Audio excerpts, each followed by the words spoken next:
Oh man, थोड़ा जल्दी चलो ना तुम। साहब कैसे चले, ये ट्रैफिक तो देखो, अब ये कार है उड़कर तो नहीं जाएगी। वो तो मुझे भी पता है, मगर तुम फटाफट चलने की कोशिश करो। शिट यार, ये मुंबई का ट्रैफिक भी ना, मेरी ट्रेन मिस हो जाएगी। मुझे हर हाल में कल सुबह नासिक पहुंचना है। काय को खाली पीली चिल्लम चिल्ली कर रहे हो मैन? अगर इतना ही जरूरी काम था तो ऑफिस से समय से निकलना था, मगर नहीं, तुमको तो अपना ऑफिस भी जरूरी है। रोजी, मेरा दिमाग वैसे ही खराब हो रहा है, तुम मुझे मत सिखाओ क्या करना है। तुम नेट पर देखो ट्रेन का क्या स्टेटस है। जोसेफ को गुस्से में देखकर रोजी चुपचाप अपने मोबाइल में ट्रेन का स्टेटस देख रही थी, तो उसने देखा ट्रेन बांद्रा स्टेशन छोड़कर आगे के लिए निकल चुकी थी। मैन, ये ट्रेन तो गया। दोबारा चेक करो, देखो नासिक के लिए कोई और ट्रेन है क्या।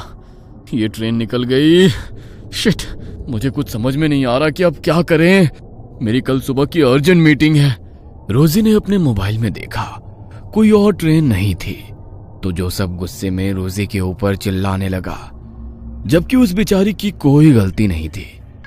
उन दोनों को लड़ते देख ड्राइवर, जो अब तक उन लोगों की बातें सुन रहा था, बैक व्यू मिरर में देखते हुए बोला, एक बात बोलूं साहब?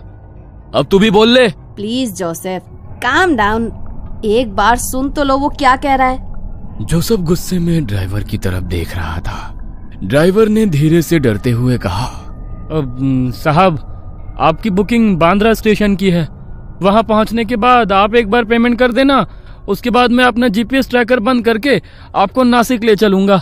अभी 1 बज रहा है, सुबह के 5, साढ़े 5 बजे तक हम लोग नासिक पहुंच जाएंगे। Are you mad? पूरी रात कार का सफर बहुत थकाने वाला होता है, और उसमें रिस्क भी तो है। तुम दिन भर से गाड़ी चला रहे हो, थके हुए होंगे ना। रे बाबा, रात को सफर नहीं करेंगे। वैसे तुम्हारा आइडिया अच्छा है, और मेरे पास कोई ऑप्शन नहीं है। मैं आगे बैठता हूँ, गाने सुनते हुए चलेंगे। जब तुम्हें थकान लगे तो थोड़ी देर गाड़ी मैं चला लूंगा। जोसेफ, वो जीपीएस ट्रैकर बंद करने को कह रहा है। किसी को क्या पता कि हम लोग इसके साथ ट्रैवल कर रहे हैं। कुछ ऊंच नीच हो गई तो क्या होगा? वैसे भी आजकल कितने सारे केस सुनने में आते हैं। तुम जरा ये क्राइम पेट्रोल देखना बंद करो। देखो कितना शरीफ है, खुद ही हमारी मदद करना चाहता है। रात के वक्त कार का सफर करने का रोजी का बिल्कुल भी मन नहीं था, मगर जोसेफ की जिद के आगे उसकी एक ना चली और वे लोग नासिक के लिए निकल गए। जोसेफ और ड्राइवर बातें कर रहे थे और दिन भर की थकान के कारण पीछे वाली सीट पर अकेली बैठी रोजी की नींद लग गई। जैसे ही ड्राइवर ने देखा रोजी सो गई, उसके चेहरे पर रहस्यमयी मुस्कुराहट आ गई थी। वो बार बार उसी की ओर देख रहा था। जोसेफ इन सबसे बेखबर गाड़ी में चल रहे गाने का लुत्फ ले रहा था।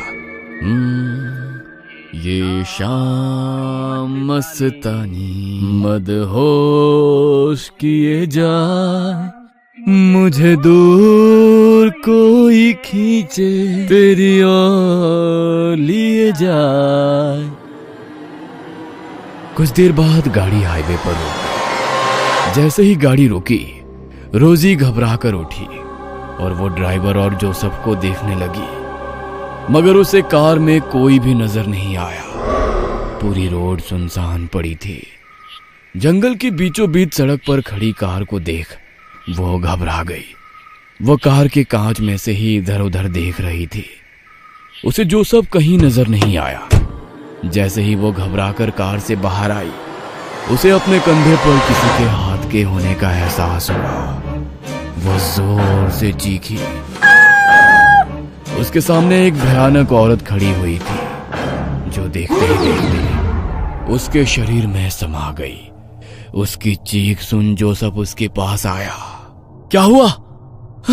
जोसेफ, जोसेफ तुम कहाँ थे? वो औरत कहाँ गई? कौन औरत? यहाँ तो कोई नहीं है। अरे हम वहां सामने चाय की गुमटी पर चाय पी रहे थे। तुम सो रही थी इसलिए तुम्हें नहीं जगाया।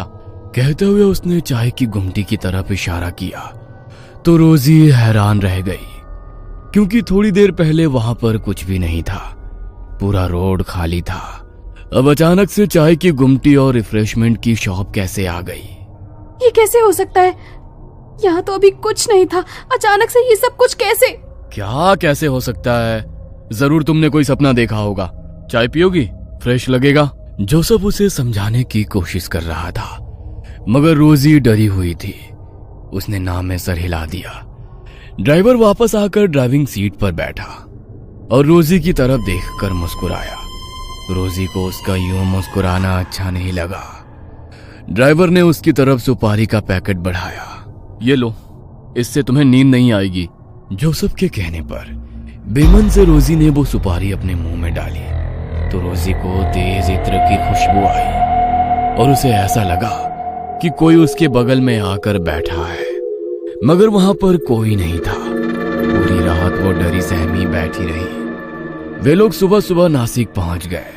देखिए, मैंने आप लोगों को सुरक्षित पहुंचा दिया। आप बेकार में ही मेरे साथ आने में डर रही थी, मगर मैं आपको यकीन दिलाता हूँ, आज रात का ये सफर आपको उम्र भर याद रहेगा। कहते हुए उसकी आंखों में अलग ही चमक थी, जिसे देख रोजी सहम गई। उसे कुछ अच्छा नहीं लगा। वो अपना हैंडबैग कार से निकालने के लिए झुकी तो ऐसा लगा उसे कोई धक्का देकर कार से बाहर निकाला हो। उसने जोसेफ की ओर देखा, मगर जोसेफ को अंदाजा ही नहीं था रोजी के साथ क्या हुआ है। दोनों होटल रूम पहुंचे।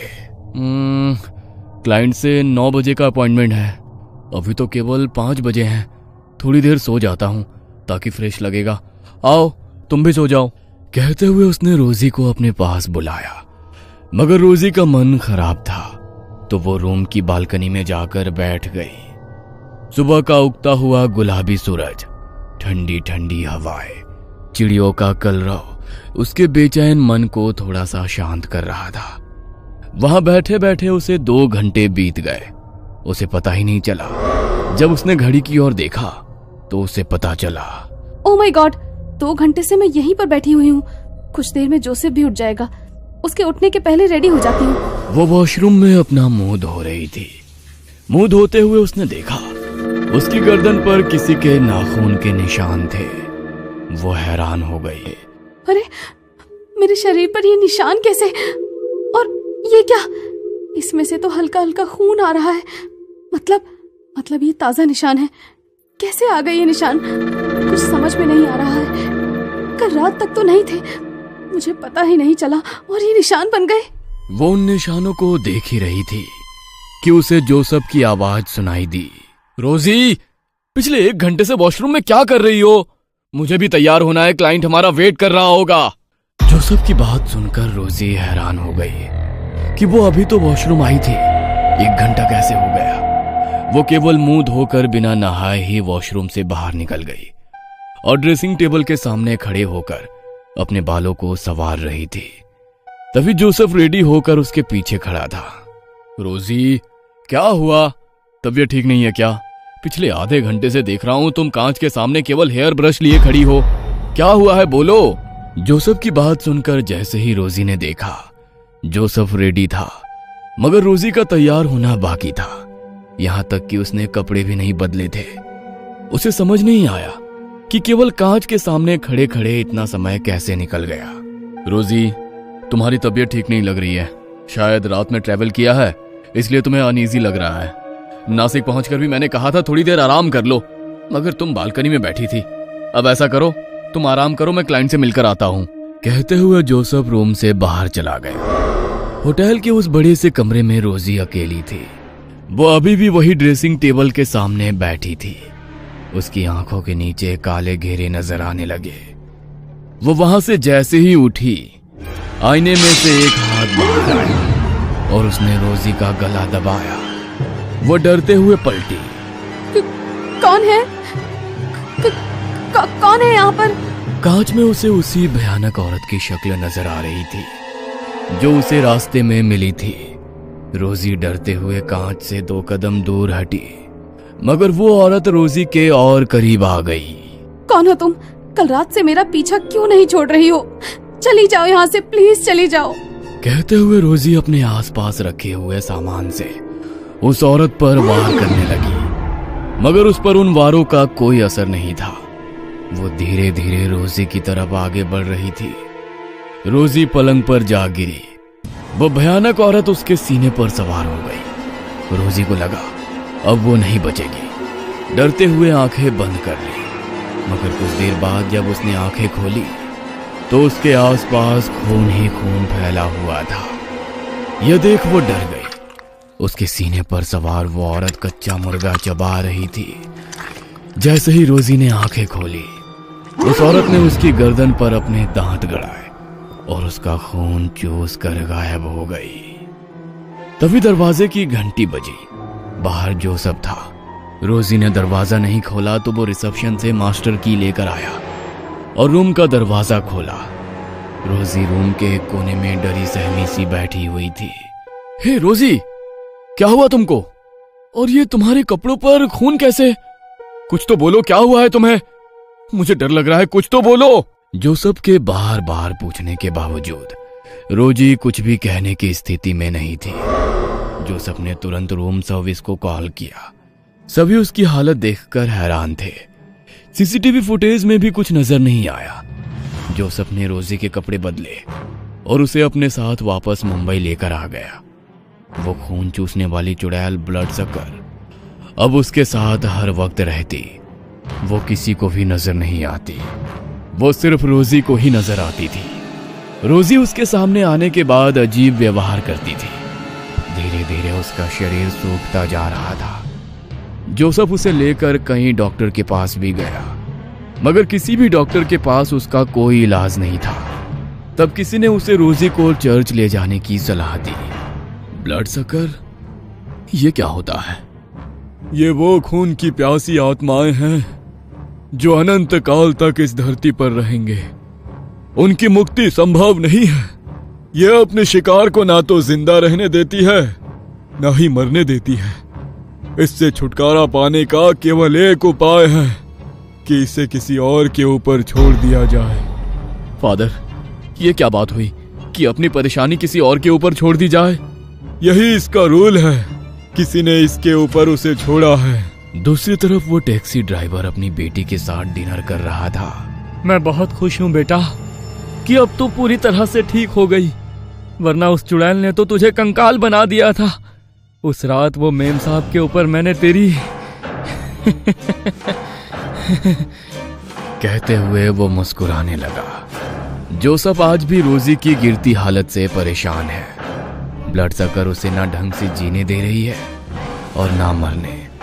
जोसेफ का ज़मीर उसे किसी और के ऊपर छोड़ने की इजाजत भी नहीं दे रहा है। उस रात अनजान व्यक्ति के साथ किया गया रात का सफर जोसेफ और रोजी की जिंदगी में हमेशा के लिए दुख की लंबी रात बनकर आ गया। कहीं आप भी तो ऐसे किसी अनजाने सफर पर नहीं है? सावधान। ये कहानी आपको अच्छी लगी हो तो हमें सब्सक्राइब करें, हमारा इंस्टाग्राम और फेसबुक पेज जरूर फॉलो करें। और हाँ दोस्तों, सब्सक्राइब करना भूलना मत।